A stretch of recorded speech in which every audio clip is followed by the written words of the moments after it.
Assalamualaikum warahmatullahi wabarakatuh. Perkenalkan, saya adalah Amalia Batubara dari tingkat 2 kelas B dengan NIM P07524123053. Nah, di sini saya akan memenuhi tugas dari Bu Luciana Gultom yang dimana kami ditugaskan untuk membuat video tentang rangka panggul, anatomi kepala bayi, dan juga mekanisme persalinan. Jadi mari kita ke video. Baik, di sini saya akan menjelaskan tentang rangka panggul. Nah, di rangka panggul ini dibentuk dari dua bagian, yang dimana bagian yang keras adalah tulang, kemudian bagian yang lunak itu adalah otot atau disebut dengan ligamen. Nah, di rangka panggul ini terdapat dua tulang pangkal paha atau disebut dengan tulang oskopsae. Nah, di tulang oskopsae ini atau terdapat tulang selangka atau disebut dengan osakum. Kemudian yang kedua ada tulang ekor atau disebut juga dengan oskopsigis. Di tulang pangkal paha ini terdiri dari 3 bagian yang berhubungan, yaitu yang pertama ada tulang usus atau disebut juga dengan os ilium, ada destra dan sinistra.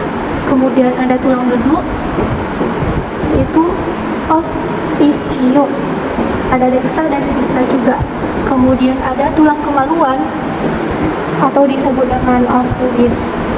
Nah, batas antara tulang ilium memiliki pinggiran yang tebal atau disebut dengan crista iliaca.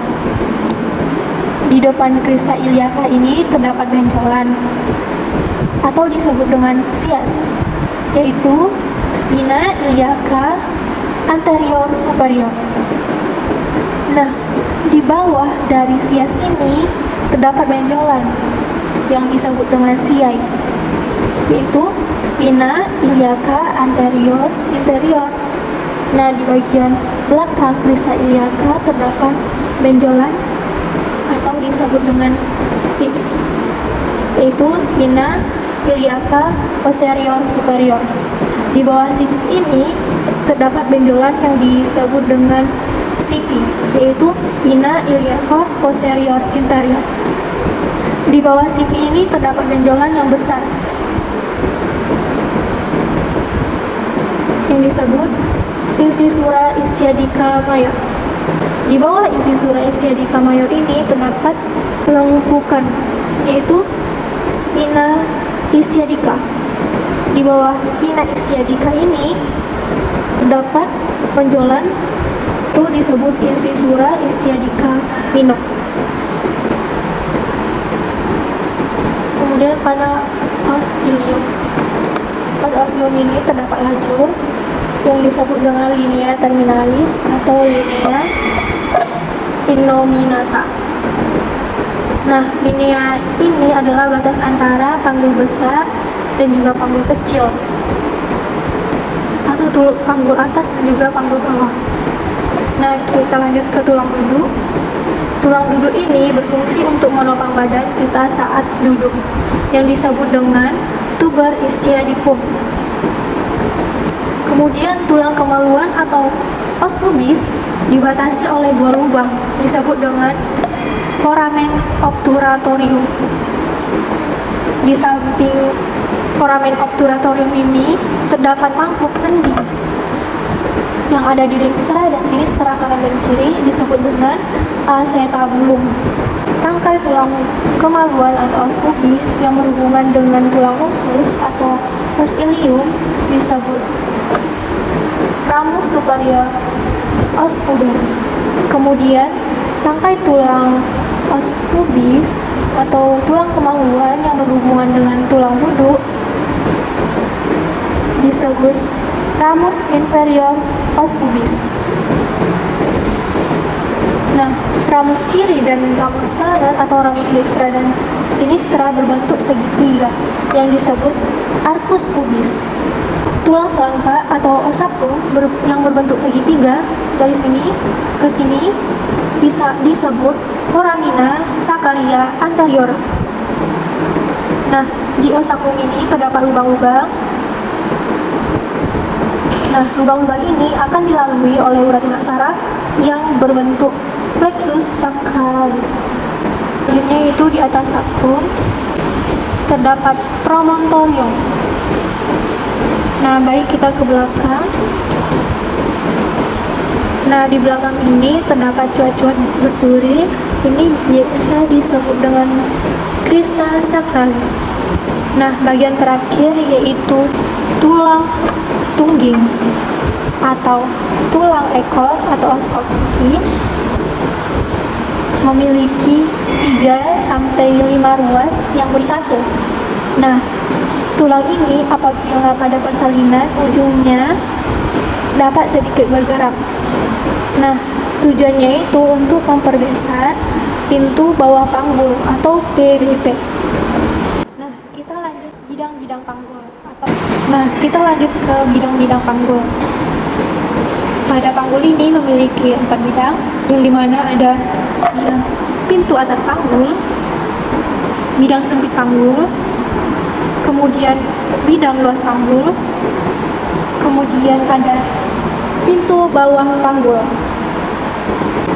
Baik, yang pertama kita akan bahas dari pintu atas panggul. Nah, di pintu atas panggul ini terbagi dari 3.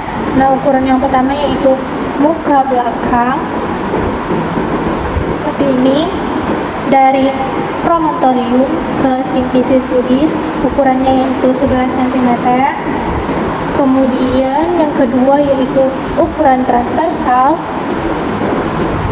Seperti ini. Ukurannya yaitu 12,5 untuk wanita Indonesia dan 13,5 cm untuk wanita Eropa. Kemudian yang ketiga yaitu ukuran serong. Seperti ini atau disebut juga dengan oblik. Nah, ukuran oblik ini diukur dari artikulasio sacrum tuberculum cubicum. Dari sini ke sini. Ukurannya yaitu 13 cm. Baik, selanjutnya kita ke ukuran luas panggul. Nah, ukuran bidang luas panggul ini adalah bidang luas panggul dengan ukuran terbesar, yaitu antara pertengahan simplicis ke pertengahan acetabulum. Dari sini ke sini. Nah, masuk ke dari sini ke pertengahan sakral 2 dan 3. Cara ini. Jadi dari sini ke sakral 2 dan 3. Kemudian ukuran muka belakang antara pertengahan simplicis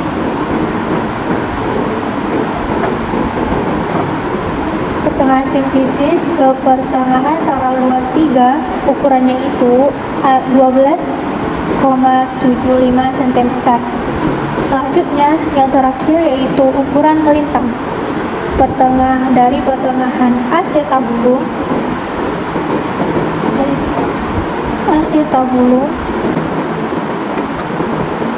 ke acetabulum lainnya. Ukurannya yaitu 12,5 cm. Baik, selanjutnya yaitu bidang sempit panggul. Di bidang sempit panggul ini ukurannya lebih kecil, yang berada di antara buah pinggir simplicis ke spina ischiadica. Dari sini ke sini. Nah, di mana ukuran muka belakangnya itu berukuran 11,5 cm. Nah, ukuran 11,5 cm ini diukur dari pertengahan simplicis pubis ke sacrum, ujung sacrum. Sini. Kemudian selanjutnya yaitu ukuran melintang, diukur dari ruas spina ischiadica dextra dan sinistra. Seperti ini. Ukurannya yaitu 10 cm. Kemudian diameter sagittalis yang berada di antara ukuran 5 cm yang diukur dari pertengahan sakrum ke bagian spina ischiadica. Seperti ini. Nah, ukurannya tadi 5 cm. Baik, selanjutnya yaitu pintu bawah panggul, terdiri dari 2 segitiga dengan dasar yang sama, di mana puncak dari segitiga yaitu di bagian belakang adalah ujung sakrum, yaitu yang di bagian depannya itu dibatasi oleh arcus pubis. Seperti ini.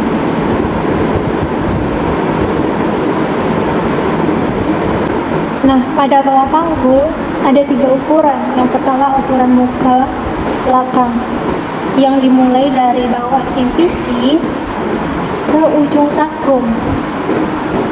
Nah, ukurannya ini yaitu 11,5 cm. Kemudian yang kedua yaitu ukuran melintang. Bisa dilihat dari tuber ischiadicum kiri dan kanan.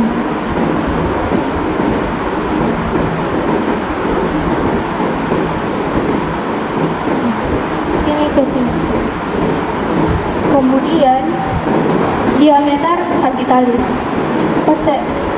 sagittalis posterior yang diukur dari ujung sakrum ke pertengahan ukuran melintang tadi. Nah, dengan ukuran 7,5 cm. Baik, mungkin itulah rangka panggul yang dapat saya jelaskan atau anatomi rangka panggul. Baik, di sini saya akan lanjut ke anatomi fisiologi kepala bayi. Setelah anatomi rangka panggul, di sini saya akan menjelaskan anatomi fisiologi kepala bayi. Nah, di anatomi fisiologi kepala bayi ini terdapat 3 bagian tulang tengkorak atau disebut juga dengan tulang kranium. Nah, tulang kranium ini memiliki bagian yaitu bagian wajah atau bagian muka. Di bagian muka ini ada os frontalis, os sphenoid ethmoid, kemudian ada os nasal, yaitu tulang hidung, kemudian ada os maxilar, tulang rahang atas, os mandibula, tulang rahang bawah, kemudian os zigomatik, yaitu tulang pipi. Nah, lanjutlah kita yang kedua yaitu tulang ubun-ubun atau disebut dengan fontanel. Di fontanel ini ada fontanel mayor, mayor brachma, dan fontanel minor, yaitu bentuk segitiga dan persegi. Nah, di ubun-ubun ada frontalis atau tulang daki, ada tulang ubun-ubun atau os parietalis, kemudian ada dextra sinistra, kemudian bagian belakang atau disebut juga dengan tulang os occipita. Nah, yang ketiga ada suturan. Sutura ada bagian-bagiannya, yaitu ada sutura frontalis yang berada di antara frontalis dextra dan sinistra atau frontalis kanan dan kiri. Kemudian ada sutura coronaria, yaitu antara os frontalis dan os parietalis. Nah, selanjutnya yaitu ada sutura sagittalis antara os parietal dextra dan sinistra. Yang terakhir yaitu ada sutura lamboidea, yang mana ini bagian belakang dari kepala bayi.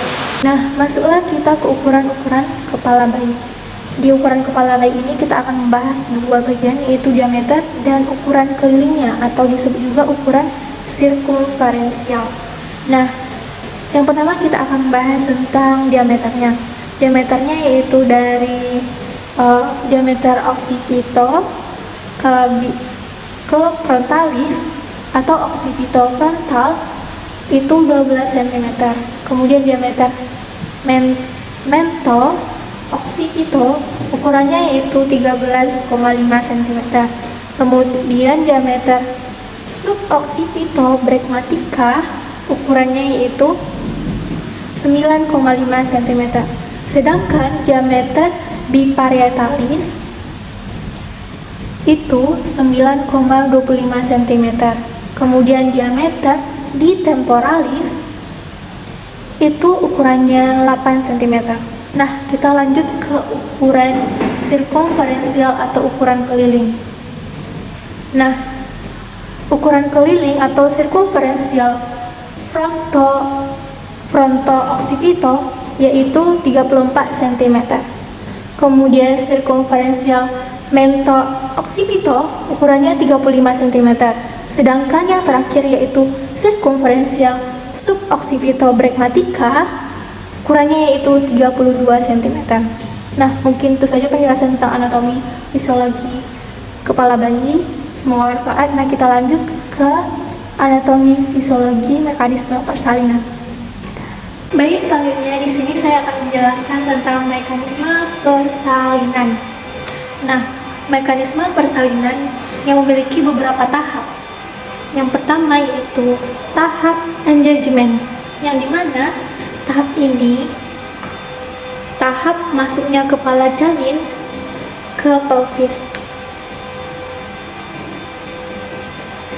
Nah, pada tahap ini kepala janin pertama di tahap sinklitismus, di mana sutura sagittalis yang membagi antara parietal dextra dan parietal sinistra terdapat tengah-tengah. Inilah yang dinamakan sutura sagittalis. Nah, di sini di bagian tengah-tengah jalan lahir dan masuk yang berada di antara promontorium dan pubis. Yang kedua yaitu tahap penurunan kepala, yang terjadi dalam dua tahap. Yang pertama yaitu asinklitismus anterior dan yang kedua yaitu asinklitismus posterior. Nah, sebelumnya asinklitismus ini adalah arah sembuh kepala janin sudah miring dengan bidang pintu atas panggul.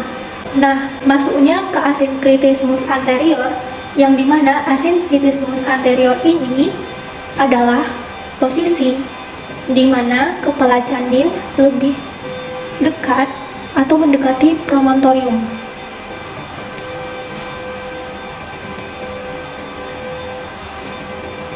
Sehingga os parietal depan lebih kecil dari os parietal belakang janin. Kemudian asinklitismus posterior, yang dimana ini adalah posisi kepala janin lebih mendekati simfisis. Nah, ini dia sudah menuruni jalan lahir perlahan karena adanya kontraksi dan dorongan si ibu, sehingga muka belakang lebih kecil daripada os parietal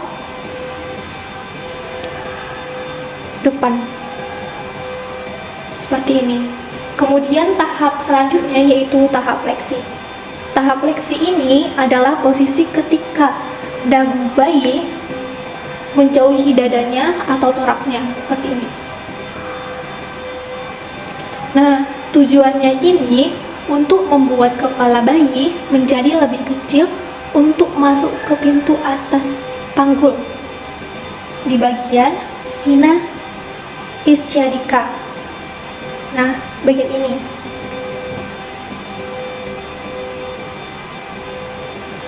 Di bagian spina ischiadica ini sudah memasuki bagian os ketiga.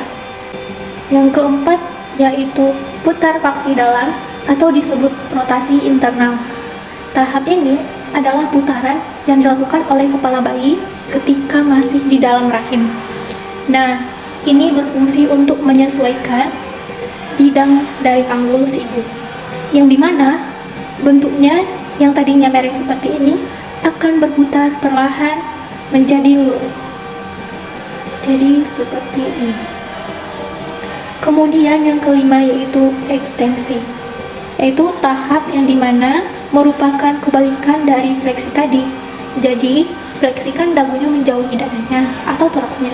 Sedangkan ekstensi kepala bayi saat melakukan penurunan atau keluarnya kepala bayi sampai bagian muka dan bagian wajah, dan dahinya sudah keluar seperti ini.